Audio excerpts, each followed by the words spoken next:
Hey friends, this is a review of the NIKE ALPHAFLY Next Percent 2s and why they're the best race running shoe. Let's get into it. When I bought my shoes originally, I bought them from Nike online and they came in this cool little bag, which I thought was actually vibes. It's quite handy if you don't wear them very often, just to hang them up and yeah, be done with them. So, let's have a look at them. I bought these shoes about 3 years ago. In preparation for my first Ironman, which was Ironman Wales. It was also my first triathlon. I knew I needed to get every competitive advantage I could, and such I looked online and Googled and saw different things, and it was a bit of a craze back then to get like the AlphaFlys. I think these were like new out, and they were pretty expensive at the time. I have only done 50 miles in these shoes. So I did the Ironman and I did the Paris Marathon, and this is the shoe which I got a sub 3 hour marathon, like a 2:54, which is amazing. I think I give these shoes a lot of credit to the time I got. First impressions, these shoes are, they're pretty out there, aren't they? To be honest, they're bloody obnoxious, but I actually quite like them. So they're lightweight, it's a nice shoe, it's lots of breathable. I actually quite like the colours. I think you can get a pink one, the orange one. Trouble is, you do stand out and you do get a lot of looks if you turn up to, say, a race where not many people are wearing them. What I would say is if you're going to like a large event, like a London Marathon or a Paris Marathon, everybody is wearing like Vaporflies, AlphaFlys, and they are going to get such a competitive advantage to you if you're not wearing something similar. I will get into that in a minute. Looking at the fit, these do fit me quite well. However, I have narrow feet. So if you've got narrow feet, you'll find it's quite tight for me to actually put my heel into the shoe. And then once I'm in, I move around in the shoe a bit, which is a bit annoying. If you're in a triathlon, doing up the laces can take a lot of time. So moving forward, I'm going to try and switch these laces out to ones, and I will put it up now, where essentially you lace them up and you have a toggle, you pull the toggle, it's easy. Or like on a bike shoe, where you turn the circular mechanism at the side and it just clicks and does the laces up. Just saves so much time. I think that would be a good improvement to this shoe. Build quality. These shoes, I wouldn't necessarily say are built very well at all. I'll give you an example.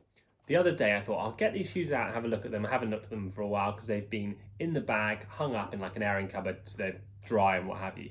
Essentially, I have never worn these in the wet or anything of the sort. But as you can see there, I've actually glued that because it was like peeling away. And I've also got a load of wear on the side just there. Considering I've done 50 miles, that's all. And there's a bit of a rip in one of the fabrics just on the front here.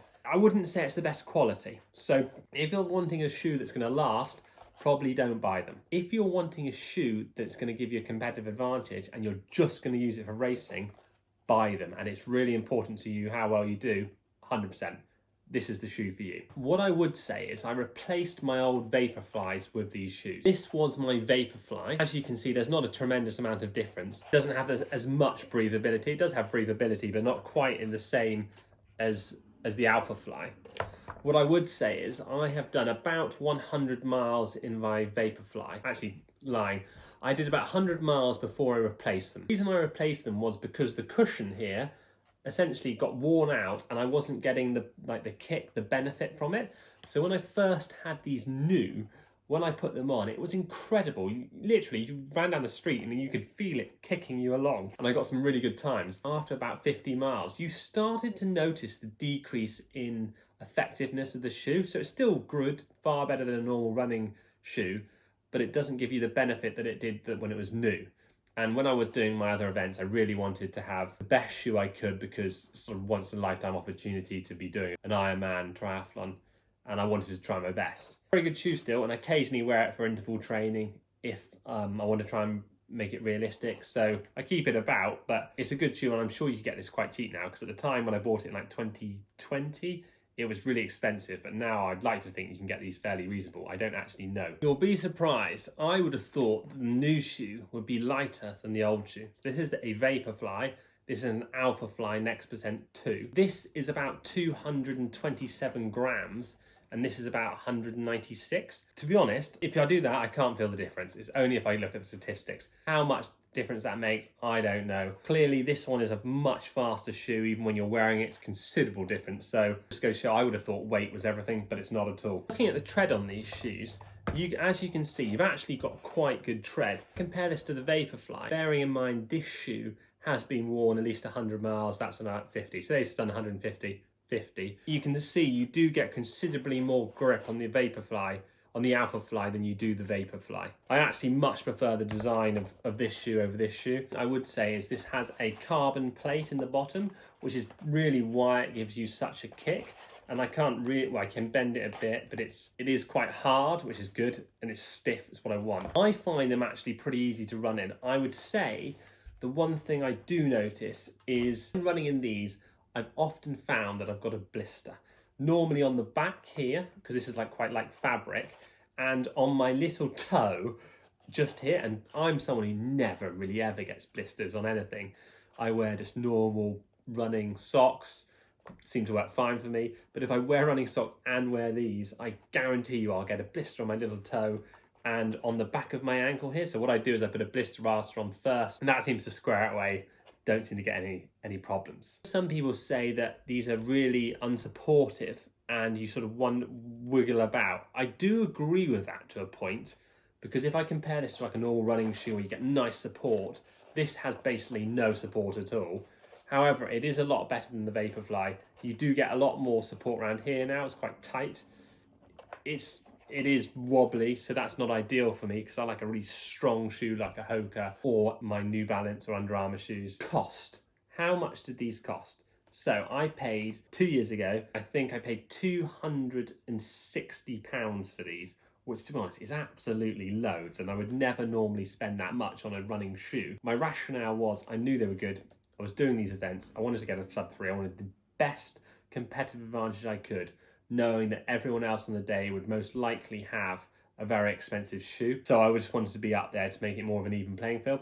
I don't regret spending that money at all, because I will use it again for, say, another race. Maybe I'll do a marathon. I've got an Ironman this year, so these will be used again. Is it really worth it if you're going to just dabble about doing some 5Ks? No, not at all. I'd say only buy one if you take it really seriously and want to get really good times. You put a lot of effort into your running and you're going to get the benefit of the shoe.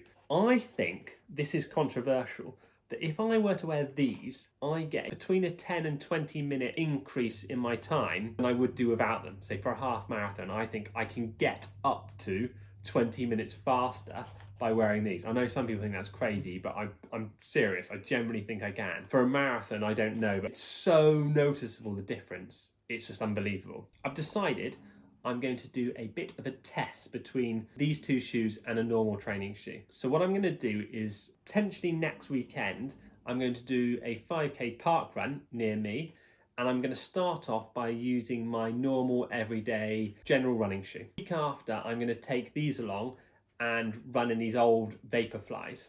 And then the final week, I'm going to run in these Alphafly Next Percent 2s. And I'm just going to see how different the times are. Obviously, in theory, I'll be fitter and what have you by the time that comes around, but I'm generally fit anyway. And there'll be loads of variables like weather, people, etc. So it's going to be a bit of a laugh, but it just will be interesting to see how much of a difference it makes. I'm actually quite excited. All in all, I think they're a bloody comfortable shoe for what they are. They're pretty lightweight. They are very much out there. They're absolutely obnoxious, and I love them. Excellent for racing in. Look at everyone who's doing great times. They're all wearing an Alphafly or a Vaporfly. I don't necessarily think there's a lot of difference between the two, to be honest. I don't necessarily wear these just generally because I think it draws too much attention and they're just too out there for me. But for a race, it gives you a bit of a boost. It G's you up. I quite like the colours. You can get like a bright pink one, real bright orange one. They're just extreme. Highly recommend. If you're going for a really serious time, buy it. Really happy with them. I will do some more in-depth analysis moving forward.